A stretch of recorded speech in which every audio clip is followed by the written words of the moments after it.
The U.S. has used the death penalty since its beginning. Movements to reform and abolish the death penalty began in the 1790s, but it wasn't until almost 200 years later, in 1972, that a real legal victory for the death penalty abolitionist movement occurred.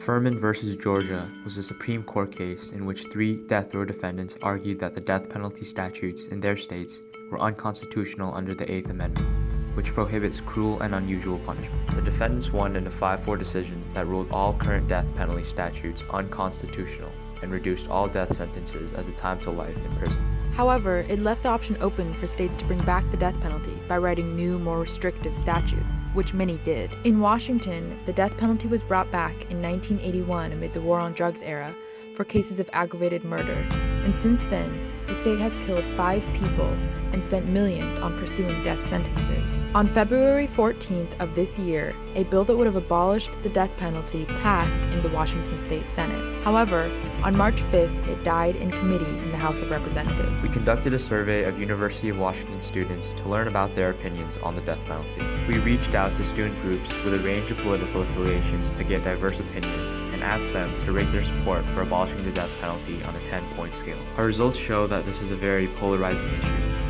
The most common response was 10, meaning they strongly support abolishing the death penalty, and the second most common response was 1, meaning they do not support abolishing the death penalty at all. Our results suggest that lack of information may play a role in students' stances on the death penalty.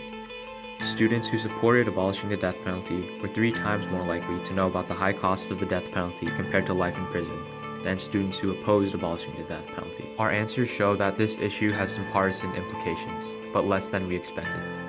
84% of people who self-identified as somewhere left of center supported abolishing the death penalty, but a full 50% of people identifying themselves as in the center, and 40% of those right of center who were surveyed also supported. When asked if they thought our criminal justice system was racially biased, 84.7% answered yes. Some students asserted that this racial bias played a role in their stance on the death penalty. We interviewed University of Washington students ranging in political leanings to learn more about their opinions on the death penalty. Some students expressed concern over giving the government the power to kill, but others weren't so sure. I support abolishing the death penalty in Washington State because I don't think the government should have that kind of power.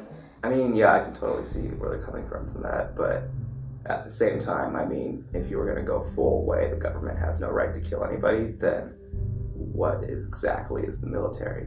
I mean, isn't that just the government killing people? But I totally get what they're saying, that, to kill a private citizen. Many students brought up cost to justify their stance. Some mistakenly thought the death penalty was cheaper than life in prison, which makes sense. Less than half of the students we surveyed knew that the death penalty was more expensive. I think, rather than spending so much time and resources and money to keep them in jail, kind of the death penalty might be a good way to get rid of that issue. Others correctly pointed out that the death penalty costs more than life in prison. Yes, I do support abolishing the death penalty because it is way more expensive than actually keeping people in the prison. Appeals, especially for a death penalty, can be a couple million. My most convincing one would be the price point. It's also very expensive, and it's way more expensive than keeping them in prison. The death penalty actually costs much more than life in prison because of the extensive appeals process. The most expensive case in Washington state history was a death penalty case in which $12 million was spent. In the end, the defendant was sentenced to life in prison. This high cost leads to another issue. In Washington state, only a small number of large counties can afford to pursue the death penalty, which means that the county a crime is committed in determines whether the death penalty will be sought.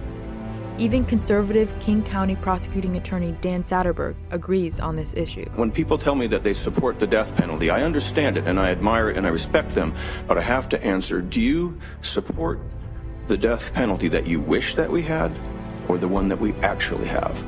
Because the one that we actually have doesn't work. With all due respect, you can't fix it.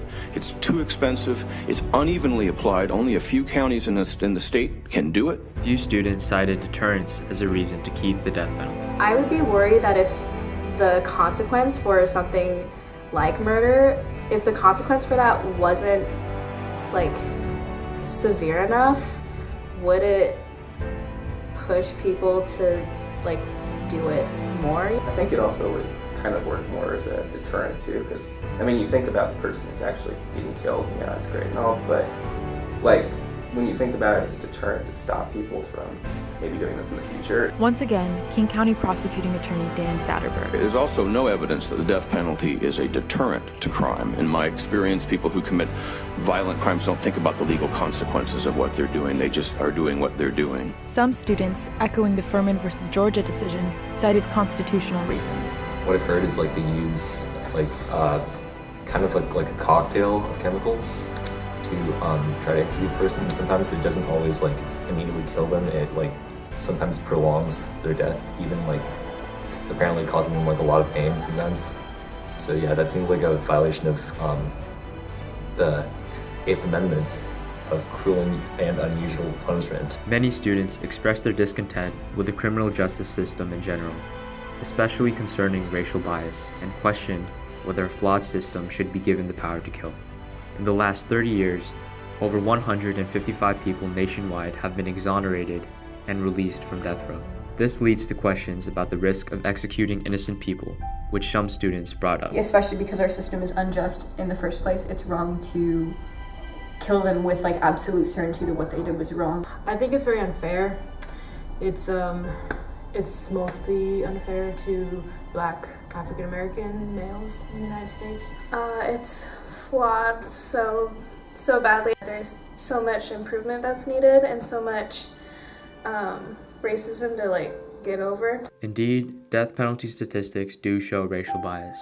In 2014, a University of Washington study found that Washington state jurors are 3 times more likely to recommend a death sentence for Black defendants than white defendants in similar cases. The most common argument brought up for both those who support and those who oppose abolishing the death penalty was a moral argument. From a moral standpoint, I just don't think it's fair that if there's definitive proof someone's done a crime heinous enough to worthy capital punishment, I don't think it's morally right to keep them alive. I just feel like it's, if you take the life of other people like intentionally, it's like predetermined, it's not an accident, you purposefully want to kill people and you want to hurt people and that's like your goal. I don't think it's fair for people to have so much sympathy for you. It's for moral reasons, yeah. There's this like contradiction happening where the state is committing murder on another person because they did a crime. So it's like this weird paradox that I just don't agree with. There's like logistical problems. And even like the constitutional ones still seem a little bit removed from the basic moral argument.